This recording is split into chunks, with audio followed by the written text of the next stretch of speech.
My name is Al, and I'm part of the core team here at Living Hope, and it's my privilege to speak in part 2 here of this series that we began last week, Journeying with Jesus. Pastor Curtis kicked it off for us with that awesome message on trust and trust in relationship with Jesus. If you didn't have a chance to see it, if you weren't here or didn't catch it online, it is posted, and I would recommend you go back and check that out, because this sort of takes the next step. Part 2, it's a choice. I'm going to start with a question for you, and the question is this: who do you say I am? Who do you say I am? How many of you here actually believe that I was a high school teacher? Oh, some people believe that. How many did I actually teach? Oh, there's one. One. How many believe I was a basketball coach? A few. How many did I actually coach? There's one. Well, actually, from September of 1972 to January of 1977, I was a high school teacher. So how many people believe I was a high school teacher now? Boy, this is a tough crowd, Pastor. Well, if you don't believe that, I don't know if you're going to believe anything I say. Anyway, but I was. I was a high school teacher, and every year that I was in the classroom, I coached. And I coached basketball mostly, but other sports. And I had all kinds of experiences as a coach. But you know, one of the things I never experienced as a coach are players who didn't believe that I was the coach. They all believed that I was the coach.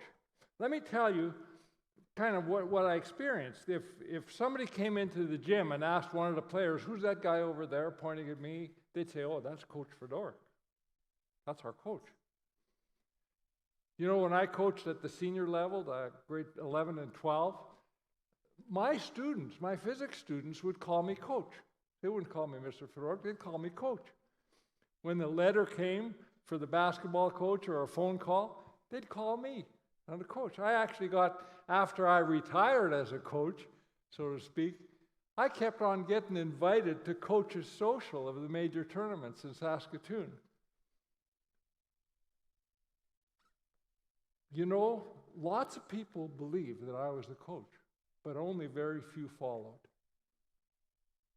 Let me tell you about the last team that I coached. It was a grade 9 girls team at Mount Royal Collegiate in Saskatoon, freshman girls. 33 came out for tryouts. They were all excited. After that first meeting, and I ran them pretty hard at the practice, a bunch dropped out. After we kept on practicing and I outlined the commitment, more dropped out. After our first game, more dropped out, and I ended up with 13 girls. I never cut one. But those 13 girls, they decided to commit to the Mustang team and follow my lead as coach, and they trusted me for some reason with the future, their future as basketball players. Now, they were an athletic bunch of girls. They really were. But none of them played much basketball. And I was involved with the community league basketball on the other side of the city, and I knew the level that grade 9 girls could play because I coached some of them, including my daughter Christine. And she was on the team at Walter Murray. And I knew the capability of those girls. So I set down my girls and I gave a realistic goal. I said, "Girls, we're going to be city champs when you're grade 12.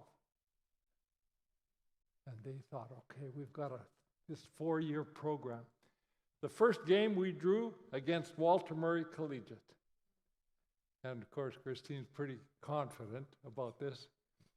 And my strategy with my girls was, we're not going to outscore, but we can stop them from scoring. So we focused on defense. And we lost that game quite significantly. Christine made sure I understood the difference in their score and our score. And I sat down with my girls because I watched how hard they worked and how much they learned, and I said, we're revising the goal. I said, you're going to be city champs this year. And we set out to work. At the quarterfinals, Walter Murray. Do you remember that game, Christine? She had to work this. We beat him. Soul care. Last time, Christine worked that one out. We won the semifinal. And we lost the city final by a few baskets. And you're probably wondering, where are you going with this story, Fedorak?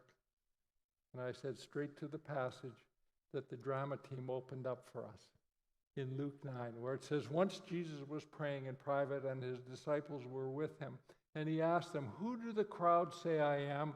And they replied, some say John the Baptist, others Elijah, and still others, that one of the prophets of long ago has come back to life. But what about you? He asked, who do you say I am? And Peter says, the Christ of God. Could you imagine being there with the disciples? Just like the drama team was trying to imagine. What would this be like? When Jesus said to them, who do you say I am? What would you have said? And by answering that question, you're actually answering what did the crowds say I am. Let me twist this a little bit. Suppose Jesus was right here physically and sat with you nose to nose and looked you right in the eye and said, who do you think? Who do you say I am? Who do you say I am? That's a different question. Has there been a moment in time where you have actually said about Jesus Christ, this is what I believe for sure? There were many times in the previous weeks when we went through the creed where we had a chance as a church, as individuals in the church, to say, this is what I believe. Have you? Because you see, everyone must decide who Jesus is. Everyone must decide who Jesus is. And the crowds have an idea who Jesus is. But it doesn't matter what the crowds think. What do you think? What do you think? Each one of us has to choose. And I'm sure for most of you, you have decided, just as Peter did, that Jesus is the Christ, the Son of God, the one whom God sent to die for us, to set us free, to save us. I trust you've concluded that Jesus is your Savior. Have you? Have you? Do you know, for a long time, I couldn't say that I was a believer. I couldn't say that. I could tell you what others thought. I could tell you. Many of you know my story. My wife Joan, she became a believer in 1980. And she decided and declared, just like Peter did, that Jesus was the Christ of God, and she accepted that free gift of forgiveness of her sins and the resulting assurance of her future with God. And many of you heard from Joan the last time I spoke. She was on the video. The decision Joan made to accept Jesus into her life changed her completely. It completely transformed her. It's like a new woman, filled with a peace and contentment, filled with a new purpose and love in life, filled with incredible unconditional love for me. And I was just saying, this is awesome. I'm the main benefactor of this. But I don't need Jesus. I got Joan. I'm fine. And you probably recall me sharing many times before. It took me 8 years from the time Joan made that decision to the time that I actually made that decision. I want to make this clear, that Jesus' first question, who do the crowd say I am? I could answer that no problem. I could tell you what the Bible said about Jesus. I could tell you about what other people believed. I could tell you what Joan believed. There was a time actually where one of the pastors from the church we attended was trying to convince me to make this decision, and he said to me, do you believe that what I said is true? And I said, no. It's kind of like when I said, do you believe I'm a high school teacher after I told you I was a high school teacher and some of you still never raised your hand? That was me. That was me. I said, no. And he said, it doesn't matter what you think. it's true. It doesn't matter what you think, it's true. That one stuck. It doesn't matter who the crowd says. You see, I was afraid. When I think back, I was actually afraid of that question, who do you say I am? Because I didn't want to face head on that I was rejecting the one that I needed. I didn't want to face that head on. And finally, on February 6, 1988, I prayed to Jesus, and I asked him to forgive me for doing that and thanked him for what he had done on the cross, and I turned the controls of my life over to him, and that decision altered the course of my life totally. You see, everyone must decide who Jesus is. Let's go back to this story. You see, right after Peter makes this incredible declaration, just like the drama team said, here's the words. Jesus strictly warned him not to tell this to anyone. He said, the Son of Man must suffer many things and be rejected by the elders, the chief priests, and the teachers of the law. And he must be killed, and on the third day he must be raised to life. See, Jesus shares with his disciples, his close followers, the direction of life he was choosing and what it meant. He knew his destiny. He knew that in order to accomplish the will of God, he would have to suffer. He would have to die. And likely what that meant, or how it was interpreted by the disciples, is if we follow, that's probably we're stepping in to some type of not pleasant life. You see, when you make a decision, it determines the direction of your life. When you make a decision, it determines the direction of your life. And sometimes following Jesus doesn't seem like it goes all that well, you know. Sometimes living a life that honors and obeys God doesn't turn out the way we want to. You see, because what do we want? We want easy. We want trouble-free. We want disease-free. We want pain-free. We want stress-free. And actually, Jesus said, recorded in John chapter 10, verse 10, he said, I have come that they may have life, and have life to the full. Another translation, my purpose is to give them a rich and satisfying life. And yet another translation of that same verse says, I came that they may have life and have it abundantly. And that so often gets interpreted that if we follow Jesus, we're going to be rich. And we're going to live in abundance, and everything's going to be peachy dandy. But real life isn't like that. Real life isn't like that. And what Jesus means is that when we choose to follow him, he promises that our life will be full and meaningful and satisfying and abundantly rich with the things he knows we need. And the awesome promise that I will always be with you. I will always be with you. You see, here we live on earth. We've been given free will. And sometimes the choices we make and or the choices others make cause problems in our lives. But Jesus promises to provide for us, to empower us, to direct us, to enable us to walk through these things in a way that transforms us, that actually changes us into what he envisions. Jesus chose to suffer. And if the disciples chose to recognize Jesus as the Messiah, they knew that this could mean some suffering too. You see, my 13 girls on the Mustang basketball team, some of the things we did to prepare for games weren't fun.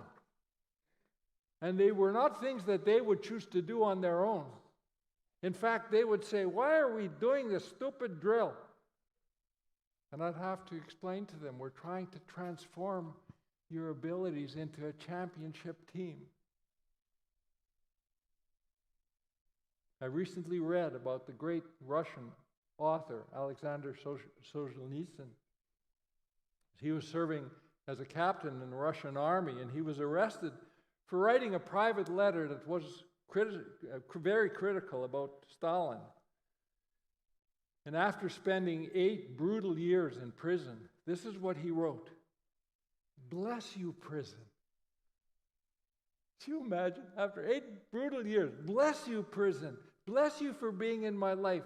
For there, lying upon the rotten prison straw, I came to realize that the object of life is not prosperity as we are made to believe, but the maturity of the human soul. Just yesterday, I had coffee with a young person. You know, one of the good things about being 71, you can call somebody who's in their 40s young, right? And this person, I asked her to share her faith journey, if she would. And she said, well, I made the decision to follow Christ when I was a young girl. But I didn't really decide to follow him until 16 because I was diagnosed with a very serious form of cancer. And she said, I came to a fork in the road, and there were only 2 ways to go, to follow Jesus or not. And I thought, that's a good description. The fork in the road, when we hit the tough time, when we hit the crisis, are we going to follow Jesus or not? There is no third option. I heard somebody say recently that people don't lose their faith. You know, you hear about people, how could they lose their faith? He said, if you lose your faith, you're in real trouble because you don't know how to find it. You're like, where did it go? He said, most leave their faith.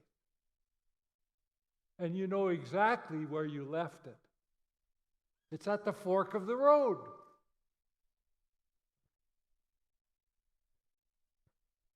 And you can go back. You know, when I lose my keys, I don't know where they are. But if I left them somewhere, I can go back and find them. Right? Your decision determines your direction. When we choose Jesus, we choose a direction that'll lead us to maturity, to what he envisions for us. It may not always be what we desire. It might feel like a tough basketball practice, but in the end, just like Solzhenitsyn and just like my young friend, we will realize that what Jesus meant when he said, I'm going to give you life to the full, we'll know what he means. Everybody has to decide who Jesus is, and that decision will set your direction. Now, to the end of the passage here, this is verse 13, Luke 9. He says this to them all. Whoever wants to be my disciple must deny themselves and take up their cross daily and follow me.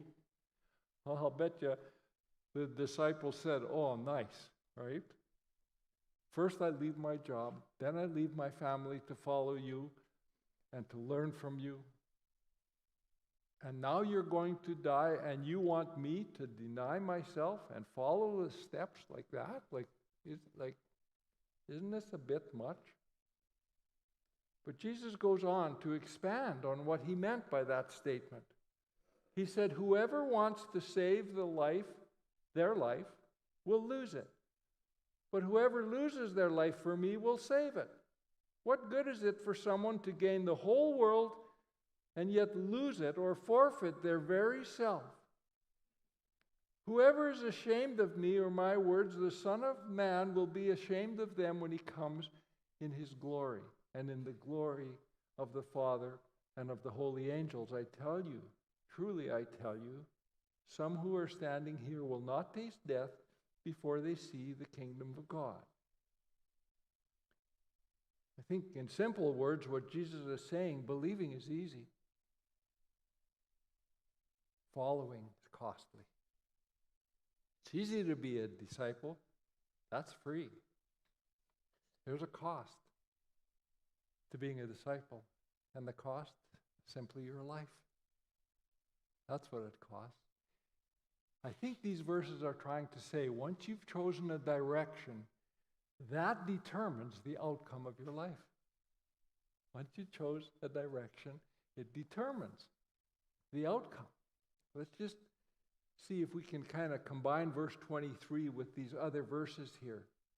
Whoever wants to be my disciple must deny themselves and take up their cross daily and follow me, in terms of what might be the outcome.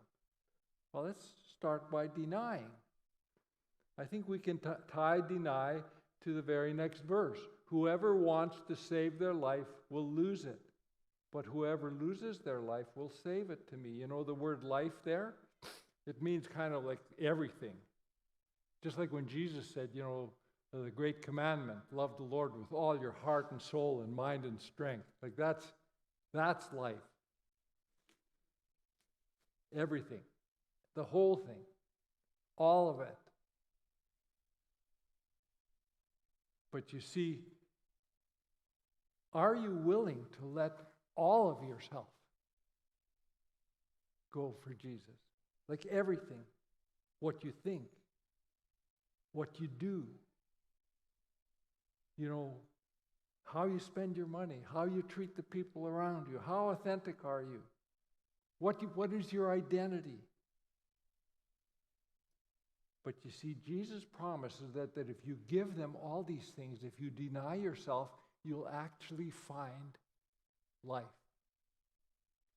The word deny is actually the same word that describes the time where Peter, the disciple, that claimed he was Christ here, denied him 3 times when he hit a crisis, right? When Jesus was about to be crucified, and somebody identified Peter as a follower, and he said, no, 3 times. That was a fork in the road. Later, in John 21, Jesus walks Peter back to that fork in the road, and he asks him 3 times. See, Peter denied him 3 times. And he asked him 3 times, do you love me? Do you love me? Do you love me? And that must have hurt Peter.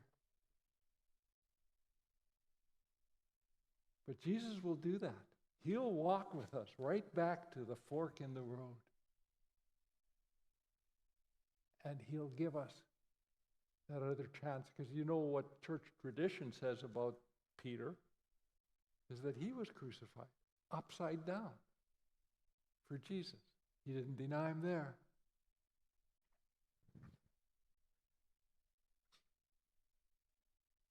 The second one is pick up your cross daily. I think verse 25 is connected to that. What good is it for someone to gain the whole world and yet lose or forfeit their very self?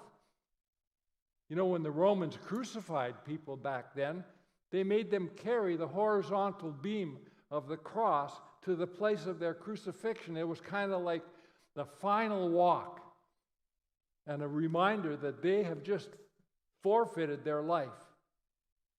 The decision to follow Jesus isn't a one-time prayer.